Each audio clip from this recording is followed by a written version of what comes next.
A very good morning to one and all present here. So, before starting with the session, let's see some of the terms related to UN. The UN was established after World War II with the aim of preventing future wars, succeeding the ineffective League of Nations. On 25th April 1945, 50 governments met in San Francisco for a conference and started drafting the UN Charter, which was adopted on 25th June 1945 and took effect on 24th October 1945. The United Nations (UN) is an intergovernmental organization aiming to maintain international peace and security, develop friendly relations among nations, achieve international cooperation, and be a center for harmonizing the actions of nations. It's the world's largest, most familiar, most representative, and most powerful international organization.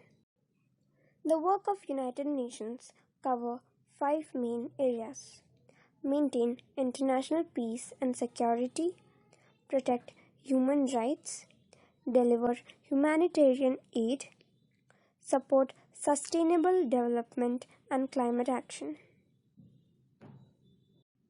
The United Nations (UN) has 6 main organs: General Assembly, Security Council, Secretariat, Economic and Social Council, Trusteeship Council, and the International Court of Justice. United Nations Member States. There are currently 193 member states in the United Nations. Each member state is a member of the United Nations General Assembly. The UN Headquarters. The UN is headquartered on international territory in New York City and has other main offices in Geneva, Nairobi, Vienna, and The Hague. UN Secretary. UN General Assembly appointed Antonio Guterres as the UN Secretary General for the second term beginning of 1st January 2022. India and the UN.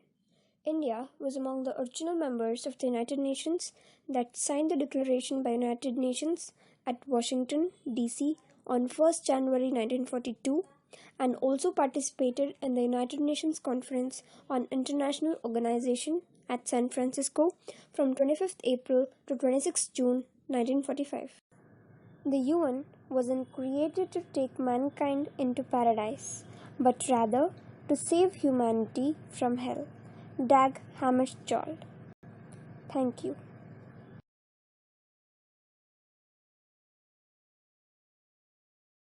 Of Indian delegates. Good morning to the chair and one and all present here. Deforestation in India is emerging as a major social and environmental issue. India lost nearly 38,500 kilohectares of tropical forest area between 2001 and 2020. The current rate of deforestation in India is 10 million hectares per year. India released up to 142 metric tons of carbon dioxide between 2001 and 2020. The main causes for deforestation in India is agriculture, mining, commercial logging, urbanization, and overpopulation.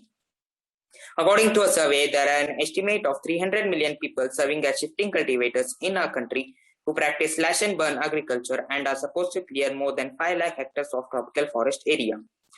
The needs also increase with the increasing population. To meet the needs of the demanding population, a large area of forests are cleared every year to promote industrialization and urbanization. Now my co-delegate Hitesh will continue and speak further. Thank you, Satvik. Good morning to the chair and one and all present here. The most dangerous and unsettling effect of deforestation in India is loss of animals and plant species due to the loss of their habitat. In addition to the loss of their habitat, deforestation leads to the release of greater amount of greenhouse gases into the atmosphere. Deforestation also leads to the drastic temperature variations from day to night, much like a desert. Preventive measures that can be taken up. We have to plant as much as is possible, use less paper, use the recycled products like paper, cardboard, etc. We must buy only the sustainable wood products, and moreover, we should avoid burning firewood excessively. Hence, we can bring an end to the palm oil and its products. Preventive measures successfully undertaken by the Indian government. Our government has begun afforestation and aims to increase the green cover in India to the extent of 5 million hectares. Hence, it also aims to improve the ecosystem services like biodiversity, hydrological services, and professional services like fuel, fodder, timber, and non-timber forest produce. In conclusion, I would like to say that deforestation is causing a serious harm to our country that has to be stopped. If we don't do anything to stop deforestation, the future generations won't know the beautiful landscapes and animal species. There should be more laws to protect and to stop deforestation around the world. Save nation, stop deforestation. Thank you. Now, I would like to give the floor to the representative of Brazil delegates. Good morning, respected Chair and everyone present here. Brazil once had the highest deforestation rate in the world and in 2005 still had the largest area of forest removed annually. Since 1970, over 270,000 square miles of the Amazon rainforest has been destroyed. In 2012, the Amazon was approximately 5,400,000 square kilometers, which is only 87% of the Amazon's original size. The Amazon is a vital carbon store that slows down the pace of global warming. The Brazilian President Jair Bolsonaro has encouraged agriculture and mining activities in the world's largest rainforest. In 2020, the deforestation of the Amazon rainforest in Brazil has surged to its highest level since 2008 as the government did not keep a check on the illegal activities being preoccupied during the pandemic. A total of 446 square miles of the rainforest were destroyed in the first 4 months of 2021. While there are always multiple direct and indirect drivers of deforestation, ranching, demand of commodities, and logging. Cattle ranching is as it sounds, the issue of large areas of forest being destroyed for cattle farms. In November last year's country's space agency INPE reported that deforestation of the Amazon had surged to its highest level. The Action Plan of Prevention and Control of the Legal Amazon Deforestation, which is PPCDAM, initially comprised of 13 ministries under the federal government under the direct coordination of President Chief of Staff. Brazil's technological pioneer effort towards the monitoring changes in the land use have been carried out by the Brazilian National Institute of Space Research INPE since 1988. But despite reductions in the deforestation rate over the last 10 years, the Amazon rainforest will be reduced by 40% by 2030 at the current rate. And now, this discussion will be continued by my co-delegate. Good morning to the respected chair. Now continuing our discussion, between May 2000 and August 2006, our country lost nearly 150,000 square kilometers of forest, an area larger than Greece. In 2012, our country achieved an unprecedented feat among tropical countries by reducing deforestation rates in Amazonia by 84% compared to the historical peak of 2004, when 27,772 kilometers square of forests were clear-cut.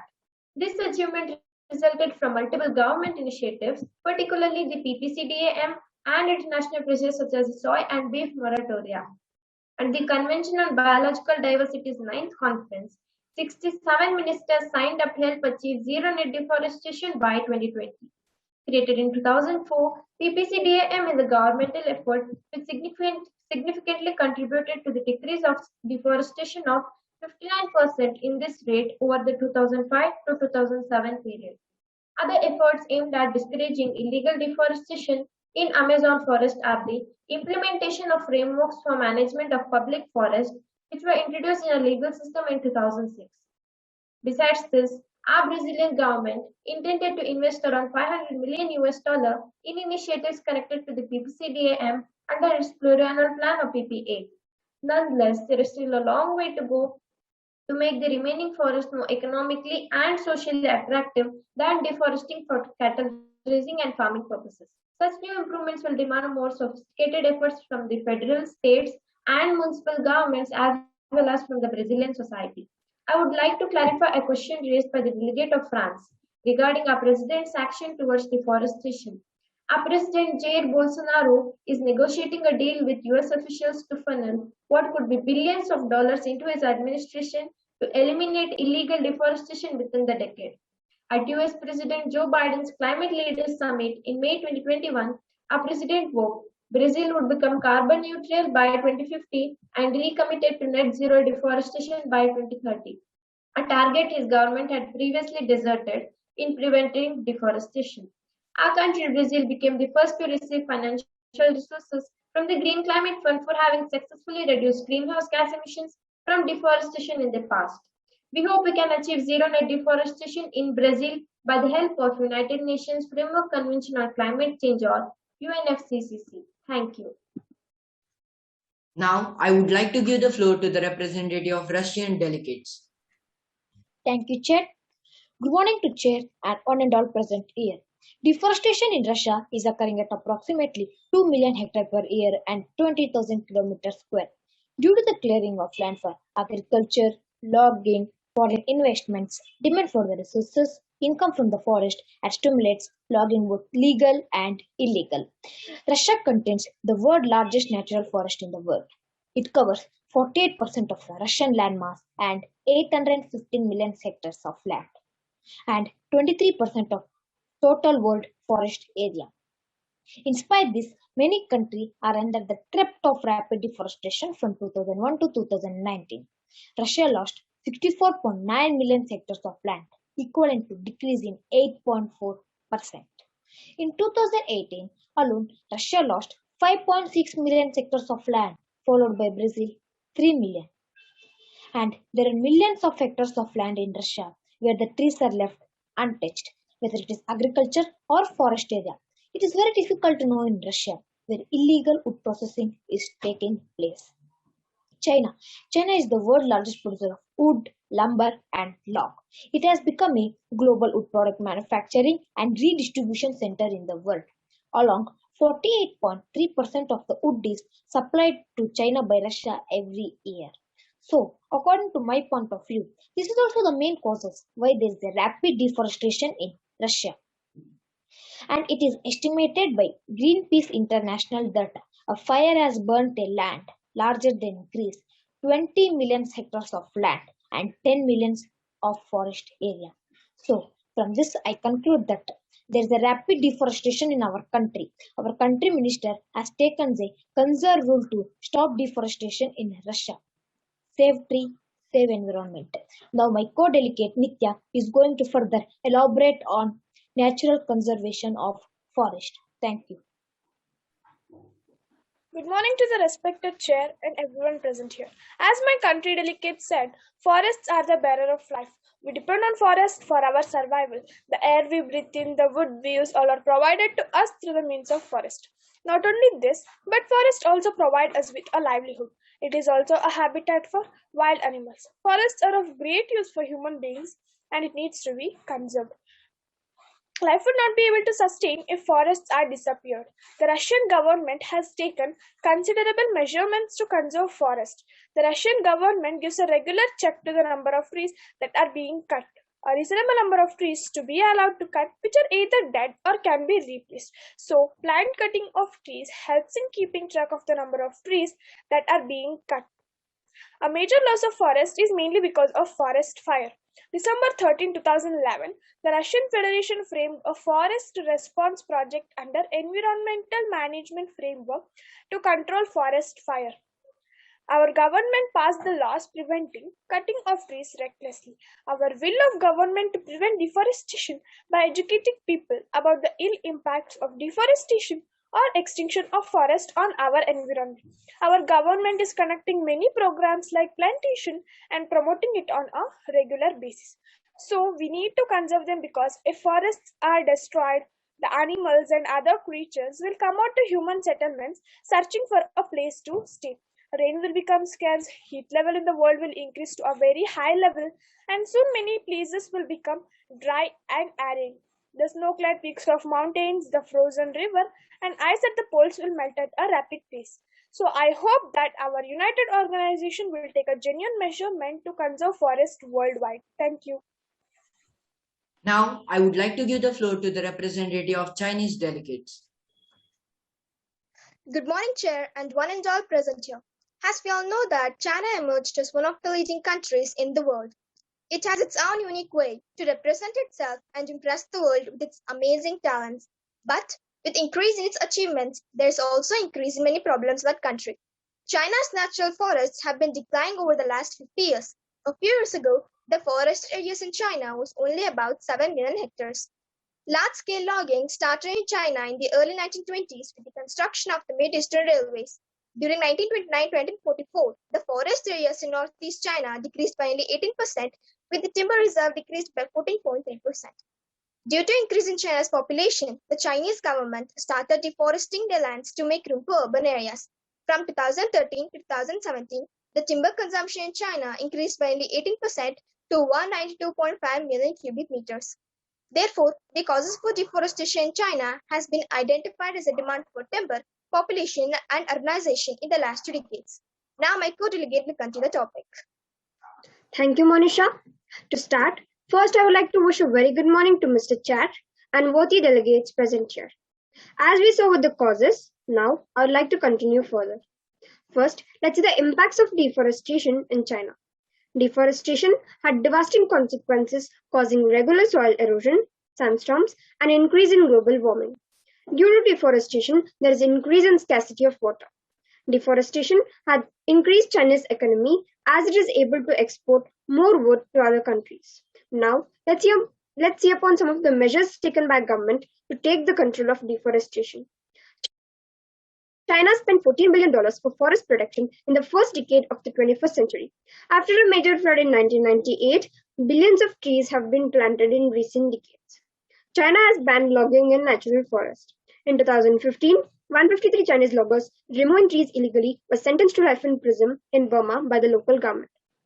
A number of different policy and organization initiatives have been taken by government and groups in China to prevent widespread deforestation, which were Natural Forest Protection Program, Forestry Law, Great Green Wall of China, and etc. It has built up the goal to recover all the trees by 2050. As the delegate of Russia mentioned that more wood is being imported to our country, China, so here in this particular statement or point, I would like to bring to your notice that yes, I do accept that China was importing the wood quite in a large quantity, but at the same time, I would like to mention that different measures have been taken by government to reduce the importing of wood, which include the process of afforestation as well as reforestation in the program Great Green Wall of China, where we are planting millions of trees all over country, including the desert or barren lands. Hence, large areas of desert are being slowly converted into green lands. Hence, both deforestation and reforestation is managed simultaneously. Our country is holding the first place in the world to plant more trees after deforestation in a large scale. So with reference to this, I can specify that there will be no actual requirement for our country to import wood from other countries. So lastly, as a delegate of China, in reference to my point of view, I would like to conclude that neither deforestation should be completely opposed nor completely supported. Save trees and save environment. Thank you. Now I request Australian delegate to continue the speech. Good morning to the Honorable Chairperson and everyone present here. Myself Shashank, I am delegate of Australia. Australia has a unique feature of vegetation which consists of unique species of plants such as acacia, eucalyptus, etc.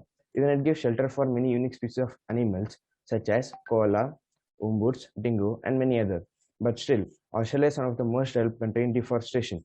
It is because of due to killing of millions of native animals, which now they have been classified into endangered in Australia.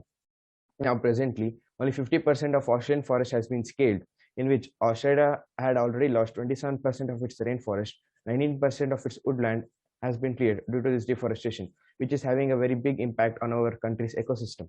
Now, if we come for reasons for deforestation in Australia, due to increase in population in 80s and 90s, the rate of deforestation has been also increased due to the land clearing for settlements. Even the land clearing has also been increased for the irrigation purpose due to the need of food. Spread of invasive species of animals such as cat, fox, etc. Invasive species of plants such as Gain salavina, West Indian lantern has been increased, which is adversely affecting the origin species of Australia. Now, lastly, changing climatic conditions like increasing temperature or decreasing temperature, which is having a main impact on the extent of Australian original species extent. Thank you. Now I request South African delegate to continue the speech. Thank you, sir. Sorry for the inconvenience earlier. Good morning to the chair and everyone present here. Natural vegetation in South Africa varies from savanna grasslands with fewer trees to scrub scattered bush and drier western areas. The Food and Agriculture Organization of the UN estimated that South Africa's forests covered about only 8.9 million or 89 lakh hectares of land. This represents the country's total land area. The Department of Agriculture, Forestry and Fisheries, the DAF, is the custodian of our country's forests. They contribute about 1% to the country's total GDP, gross domestic product, and provide roughly about 6,52,000 rural people with livelihood. Between 2001 and 2019, South Africa lost 14.2 million hectares of tree cover. This represents a 24% decrease in tree cover since 2000. This is an unsustainable rate of deforestation. Most of it occurs in populated areas to supply city dwellers with cooking and heating needs. One of the main causes of deforestation when it comes to South Africa is agriculture, as farms need many acres of land for commercial farming. Also, one of the world's largest remaining indigenous forests in St. Lucia and KwaZulu-Natal has been destroyed by informal settlements. Thank you. Thank you all delegates. So recognizing the adverse effects of deforestation, striving to decrease the amount of deforestation currently observed, understanding the resolution will be passed. Encourages all relevant agencies of United Nations to collaborate more closely towards afforestation. Ensure that as soon as one tree is cut down, 2 more trees are planted. Stresses the need to have UNEP partner up with the Conservative International Organization, that is CIO, in order to implement these goals. Suggests the setting up of a subcommittee in order to oversee the effects of different nations in regard to planting and decreasing deforestation rates. Request member states with excessive rates of deforestation to provide valid reason for excessive usage of wood. Further urges companies of all member states to introduce zero deforestation policies. Industries responsible for the infrastructural development in the forested areas are to be held accountable for the damage. Urges member states to spread awareness regarding the topic of deforestation. Example, calls for the tribes in the forest to be informed about the deforestation related issues. Urges NGOs to organize rallies and contests focused on replanting and to invite prominent state actors such as celebrities, politicians who are looked up by the common masses. Urges all state members to restrict, slash and burn agriculture. Encourages people practicing such methods and endorses their payment from NGOs to replant trees. Request that all nations take a certain percent of money that would have normally been used on oil and use it towards saving the environment and helping make the planet greener. Recommends all countries to contribute to the UN reducing emission from deforestation and forest degradation program. Supports rising price of non-recycled paper and the lowering the price of recycled paper. Now, the Assembly will take the decision on the resolution 73/L42 entitled The Conservation of Forest and Reducing Deforestation. We shall now begin the voting process. Now signify those are in favor.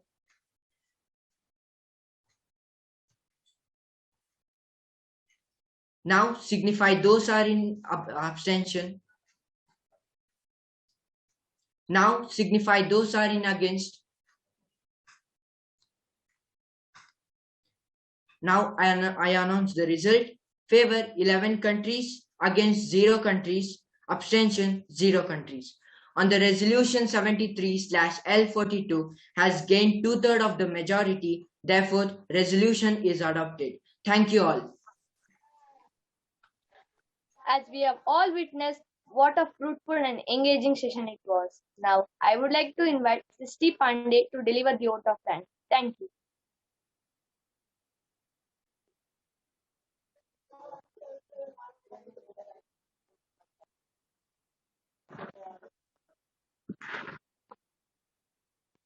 Like to invite a warm good morning to one and all present here. Today, I have been blessed to be duty of delivering the vote of thanks. All that begins well, ends well, and success would not have been possible without the presence of you all assembled here. First, I take this opportunity to thank the chief guest, Phil Sir and Dina ma'am, for being here with us in spite of their busy schedule and preoccupations. Sir, ma'am, we are really grateful to you for your kind gesture and benevolent support. Next, I would like to thank our principal Vidya ma'am for permitting and ensuring the smooth conduct of this program. Next, let me thank all the teachers for the hassle-free coordination and systematic arrangement of this function. Last but not the least, I would like to thank all the students for the excellent participation, without whom this function would not have been this much successful. Lastly, I would like to thank all those present here for making this function a grand success. Thank you and have a nice day.